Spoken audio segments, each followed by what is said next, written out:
So that's the story of what happened at the inquest. Now the politics. If you think the story was interesting, and if you think the fact that the story has never come out was interesting, you've got to get a load of the politics. It's just really something to contemplate. In 1998, there was an inquest with respect to Randy Isles, who killed Arlene May. Now, they were never married, and they hadn't lived together for a long time, and Randy Isles had a criminal record, which, although I don't know what it was, I was told on the record by the Crown Attorney in the Hadley case, I was told that this record had lots of entries. So he had a serious criminal record, unlike Ralph Hadley, who had never had trouble with anyone, or never had trouble with the law.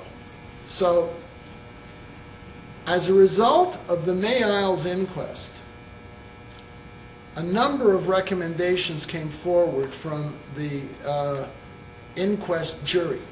Now understand this. An inquest is not, I don't know how emphatic to make this, an inquest is not a trial. It doesn't approach a trial in terms of the rules for balance and fairness and making sure each side gets its story told. An inquest is not presided over by a judge.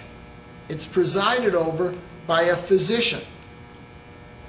Both the Hadley inquest and the May Isles inquest were presided over by Dr. Bonnie Porter. Number two, the inquest, from the point of view of the lawyers, is run by a member of the Attorney General's staff, a Crown Attorney. I don't recall who the counsel for the Crown Attorney was in the May Isles inquest, but in this inquest it was Al O'Mara and Laurie Hamilton, who I've known both from the criminal courts and who are both competent and skilled criminal lawyers from the prosecution side, and I'm sure they do the same if they ever did the defense side. Jurors. There is no requirement in inquests that jurors be fair. In a criminal trial and in a civil trial, there will be some process to determine that any juror who participates is somehow vetted for fairness going in. When you go to an inquest, you just show up, there are 5 jurors. Next point, in a criminal case, jurors must be unanimous. 12 out of 12, acquittal or conviction. In a civil case, it's 6 jurors.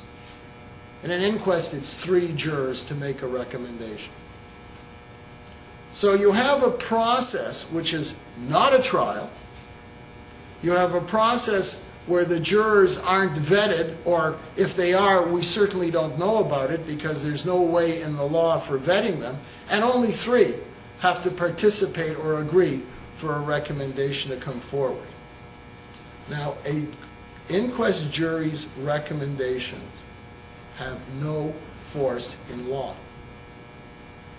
They are merely recommendations. I can't imagine a culture that has existed or exists that would not have something like the inquest process. If someone in a community turns up dead, the community has an interest in knowing how those persons or that person came to meet their death. An inquest jury's primary duty is to help the coroner, the doctor, figure out how, where, when, why, and by what means someone met their death. Well, in the Randy Isles, Arlene May inquest, everybody knew. He shot her, then he shot himself. In the Hadley inquest, everybody knew. He shot her, then he shot himself.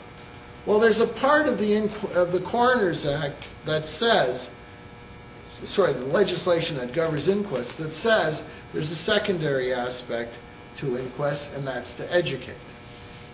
So the May Isles inquest goes ahead, and there are at least 2 feminist groups who are representative of the shelter movement at the inquest. There are at least two of them overtly there to pursue their political agenda.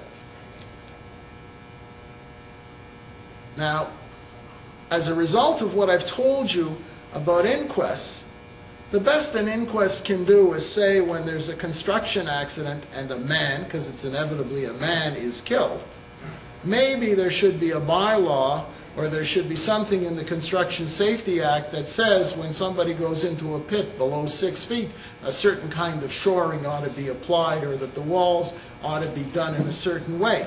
And that's a reasonable position for a community to have an inquest into. Or maybe at a swimming pool, certain kinds of railings ought to be provided so that people, if they're in distress, can hang on. But at the end of the May Isles inquest, we have a legislature. We have a governing body producing law. And they have 250 recommendations that will implement the political objectives of the two feminist groups that were at the May Isles inquest. And what's their first recommendation? Their first recommendation, these are 5 people off the street, nobody knows anything about them, nobody knows whether they're biased or not biased, there are no rules in the process to make sure that the inquest itself is or isn't biased.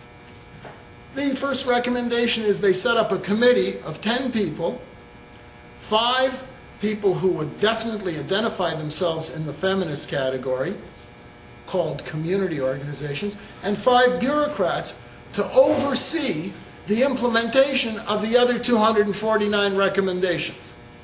They've set up a legislature. This is a political body making laws for us.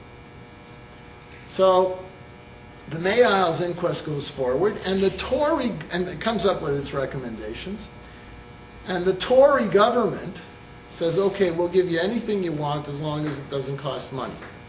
So they take the 10 or 15 recommendations about how Crown attorneys are supposed to act. Now they take another 10 or 15 recommendations on how the police are supposed to act. As long as it doesn't cost the government money, they'll go along with it. Now you may wonder why the government goes along with this. Well, you've got to understand the history of the office of the Attorney General. Now, the Attorney General in the English concept, which is where our law originates, the Attorney General is the lawyer for the government. And because of that, the Attorney General has to stay at arm's length from the government. And in England, this is where the system evolved, the Attorney General didn't sit in the cabinet, but sat in the legislature and reported directly to the House. And so the primary obligation from the Attorney General was to the House of Commons. As well, the Attorney General, from that position, he or she would run the courts. And if they're not sitting in the cabinet, that gives them another level of insulation from an allegation that the courts are being used for political purposes. Well, when we translated the office of the Attorney General to Canada, and it came across the ocean, we didn't do that. We put the Attorney General in the cabinet. So the Attorney General is just another politician implementing government policy. In England, if you didn't like what the Attorney General was doing, you could go into his or her riding and throw them out at the next election, and a message would go forward, we don't like the way the courts are running. In Canada, if the Attorney General doesn't get re-elected, you got to hope that the whole party doesn't get re-elected, because they'll just appoint someone else to the position. Now that's the first sort of inherent fundamental problem in the office of the Attorney General in Canada and in Ontario in particular.